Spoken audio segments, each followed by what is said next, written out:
What is Spiderverse? Spiderverse explained. The conclusion of Spider-Man Into the Spiderverse marks the start of a bright new chapter in the Spider-Man film franchise. Despite the fact that it is Spider-Man's first animated film, it appears to be one of the most adored adventures. Into the Spiderverse has received a lot of praise from critics and fans for its dazzling array of animation methods. Keep going. When do I know I'm Spider-Man? As well as its sympathetic handling of its iconic characters. Miles Morales, Shameik Moore, one of Marvel's numerous Spider-People, is introduced into the Spider-Verse. Miles Morales, Shameik Moore, was developed by Brian Michael Bendis and Sarah Pichelli in 2011. Miles, the Afro-Latino son of a cop, Brian Tyree Henry, and a nurse, Lauren Velez, lives in a universe where Spider-Man has been around for a long time. Miles is challenged with many Spider-People, including an alternative Peter Parker, Jake Johnson, Spider-Gwen, Haley Steinfeld, Spider-Man Noir, Nicolas Cage, Penny Parker, Kimiko Glenn, and Spider-Ham after Kingpin, Liev Schreiber experiments with interdimensional travel, John Mulaney. Miles must work with his newfound friends and capabilities to return to their own realms and rescue the multiverse as a whole while he battles with the unexpected abilities. Spider-Man Into the Spider-Verse presents a complex and compelling tale unlike anything we've seen before in a superhero film. With its frantic action scenes, fast-talking superheroes, and use of mind-boggling quantum physics, there's certainly a lot to unpack in Into the Spider-Verse. The film not only has numerous startling twists and turns, but it has also established the basis for a new animated Spider-themed franchise to grow. Miles has found his uncle is the Prowler, beaten enemy Kingpin, and all the heroes have been restored to their planets by the end of Spider-Man Into the Spider-Verse. But as befitting a film of this scope, things aren't quite that straightforward. What happens to all of the Spider-People?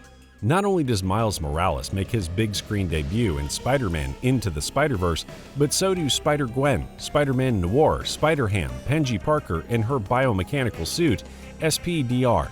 Miles eventually saves the others' lives and returns them to their own realities.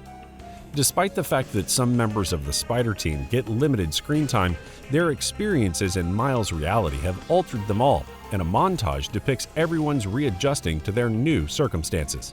Indeed, when the Scorpion, Joaquin Cosio, damages her robotic armor during the climatic confrontation, Penny, who co-pilots SPDR with a radioactive spider, is terrified. The organic spider, thankfully, survives the onslaught. As a result, we see Penny hard at work developing another mechanical vessel for them to utilize when the film returns to her world.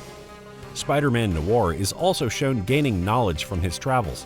Noir, who comes from a monochrome world, is enthralled when he comes upon a Rubik's Cube but is perplexed by its colors and general purpose. Noir promises to comprehend Miles' reality after leaving it.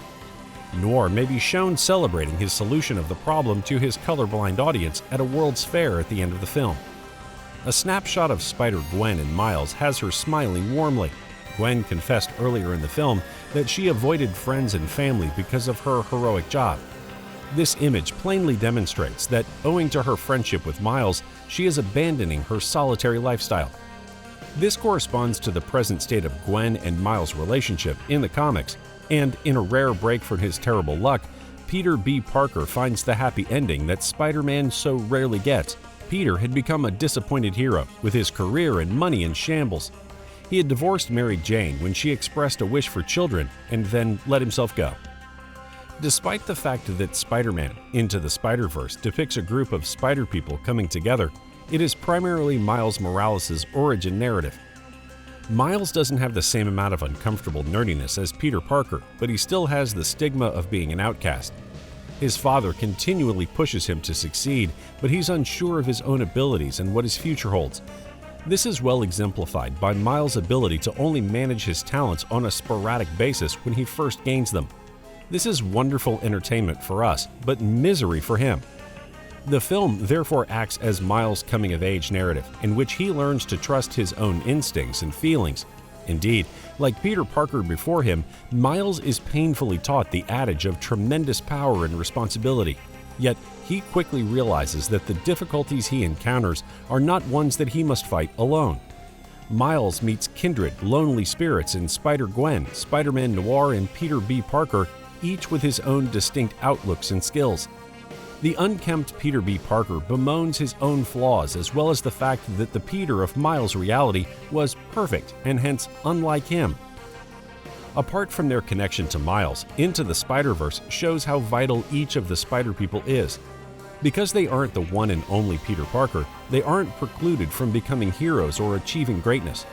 They can all wear the mask, grow and evolve, and be empowered by the Spider-Man mythos, except from being bitten by a spider. After all, Spidey is the all-knowing hero who is always willing to help.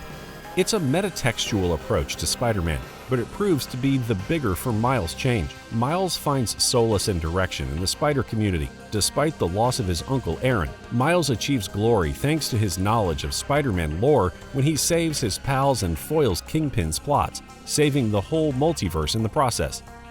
Miles Morales may still have a lot to learn at the conclusion of the film. He's still working on his wall crawling and web slinging after defeating Fisk, but by the time the credits roll, he's embraced his new identity and destiny as the Spider-Man of this world.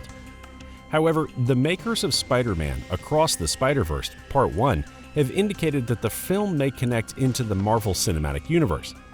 Spider-Man No Way Home arrived after months of anticipation and did not disappoint.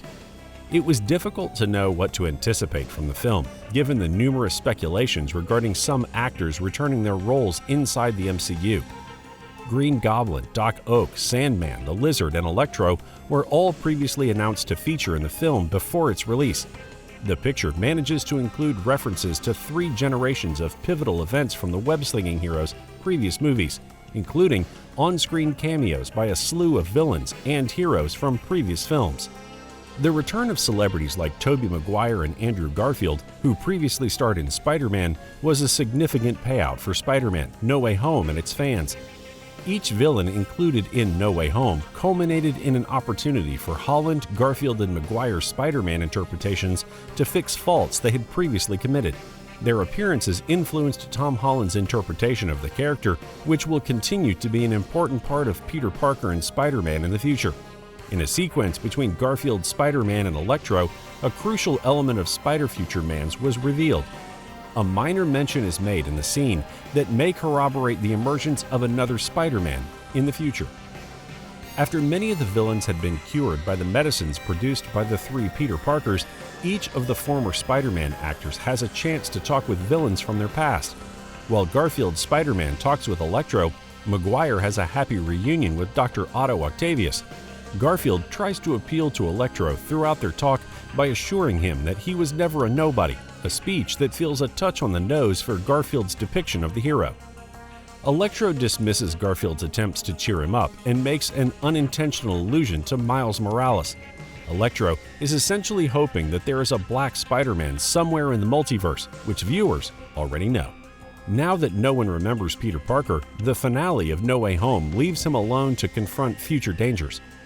With the post-credits of No Way Home indicating that Venom may appear in the MCU, Peter may require the help of a hero like Miles.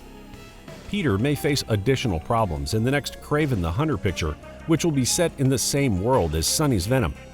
With the inclusion of Kingpin and now Daredevil, it's possible that Aaron Davis may return to the big screen, meaning that Miles Morales will have plenty of chances to shine in the MCU.